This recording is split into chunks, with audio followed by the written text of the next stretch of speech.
মঞ্জুর আর ৬ ঘন্টা সময় আছে। এই ৬ ঘন্টার একটি মুহূর্ত কিন্তু প্রার্থীরা তাদের যে কাজে লাগানোর বিষয়টি সেটি তারা হাতছাড়া করছেন না, যার কারণে বিশ্ববিদ্যালয়ের আনাচে কানাচে, রেল স্টেশন, ঝুপড়ি, চায়ের দোকান সব জায়গায় তারা দাপিয়ে বেড়াচ্ছেন। এবং যে কয়েক ঘন্টা সময় আছে সেই কয়েক ঘন্টার মধ্যে যেসব প্রার্থীরা শিক্ষার্থী যারা বিশ্ববিদ্যালয়ের আশেপাশে থাকেন তাদের যে প্রচারণায় সেটি চালানোর চেষ্টা করছেন। আমার সাথে আছেন এই মুহূর্তে ছাত্রদল সমর্থিত যে প্যানেল, সে প্যানেলের এজেস প্রার্থী। আমরা একটু আপনার কাছে জানতে চাই, এখন পর্যন্ত যে সার্বিক পরিস্থিতি, কি মূল্যায়ন, আসলে যে পরিবেশ কেমন দেখছেন, কোনো অভিযোগের জায়গা আসলে এই মুহূর্তে এসে আছে কিনা?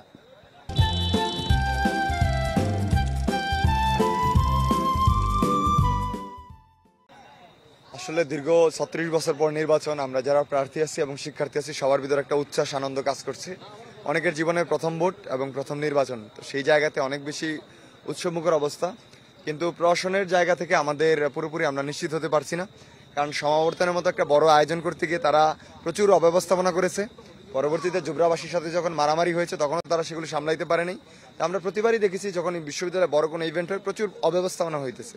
তো নির্বাচনের মতো একটা গুরুত্বপূর্ণ ইভেন্ট, অনেক বড় ইভেন্ট, ২৭,০০০ মানুষ এখানে ভোট দিতে আসবে, তো সেই জায়গায় তারা যে কতটুকু ব্যবস্থাপনা ভালো রাখতে পারবে সেটা নিয়ে আমরা সন্দিহান। এবং প্রশাসন বিভিন্ন সময় বিভিন্ন জনের পক্ষে পক্ষপাতমূলক আচরণ করেছে।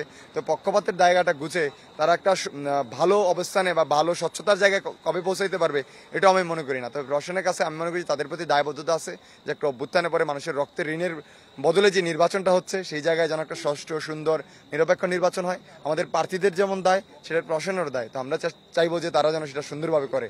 একেবারে শেষ পর্যন্ত আসলে নির্বাচনের ফল যেটি হোক, আপনারা নির্বাচনে থাকছেন না, বর্জন করারও কোনো আসলে প্রস্তুতি আছে? আসলে নির্বাচনে আমরা মাত্র শুরু করেছি, তো আসলে সেই জায়গায় বর্জনের প্রশ্নই আসে না। আসলে আমরা বর্জন নয় অর্জন করতে এসেছি, তো এখানে বর্জনের কথা একেবারেই আসে না। তো যেহেতু নির্বাচনটা শিক্ষার্থীদের, আমরা শিক্ষার্থীদের প্রতিনিধি হওয়ার জন্য নির্বাচন করছি। এখন শিক্ষার্থীরা যদি মনে করে যে নির্বাচন সুষ্ঠু হচ্ছে না, কারচুপি হচ্ছে, যে আমাদের বর্জন করা উচিত, তখন কিন্তু শিক্ষার্থীদের নির্বাচন তো বর্জন হওয়ার কথা না, আমরা তো অর্জন করতে এসেছি। তা আমি বর্জন শব্দটা মাথায় নিতে চাচ্ছি না, আমরা এই জায়গা থেকে অর্জন করবো ইনশাল্লাহ।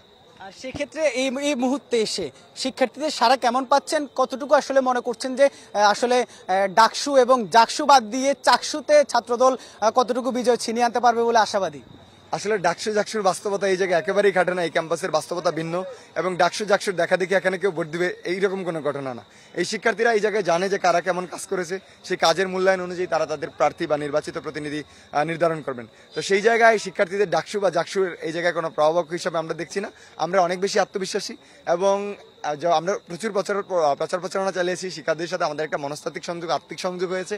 তারা যখনই আমাদের দেখেছে হাসি মুখে কথা বলছে এবং ব্যালট নাম্বার বলতে পারছে যে ভাই আপনার ব্যালট এক, এই যে আমাদের ব্যালটগুলো মনে রাখা এবং আমাদের মনে করিয়ে দেওয়া, তার মানে কি আমরা তাদের কাছে পৌঁছাইতে পারছি। আমরা আত্মবিশ্বাসী, অনেক বেশি আত্মবিশ্বাসী। সবশেষ প্রশ্ন যদি করি, ফলাফল যে পদ্ধতিতে গণনা হবে, এটি আপনাদের একটি দাবি ছিল, সেটি হয়েছে কিনা, বা যে পদ্ধতিতে হচ্ছে সেটিতে আপনারা সন্তুষ্ট কিনা?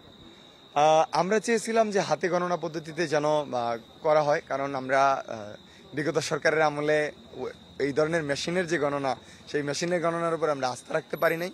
এবং জাকসুতেও এগুলো নিয়ে অনেক বেশি কথা উঠেছে এবং বিতর্ক হয়েছে, গণমাধ্যমগুলো এখনো কথা বলছে। তো যেহেতু ওই ব্যবস্থাপনা নিয়ে বিতর্ক উঠেছে, সেই জন্য আমরা চেয়েছি যেন হাতে গণনা করে। তার পরবর্তী সময় নির্বাচন কমিশন আজকে কি বলেছে আমি এখনো আপডেটটা জানতে পারিনি। আমাদের দায়িত্বশীল যারা আছেন তারা হয়তো তথ্যটা জানেন, এবং আমি তাদের কাছ থেকে সেই জিনিসটা জেনে তারপর আমরা উত্তর দিয়ে দিব।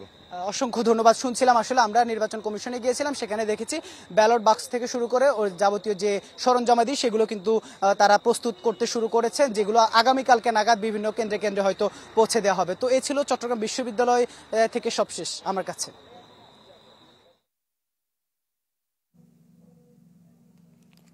ইভেন ধন্যবাদ আপনাকে।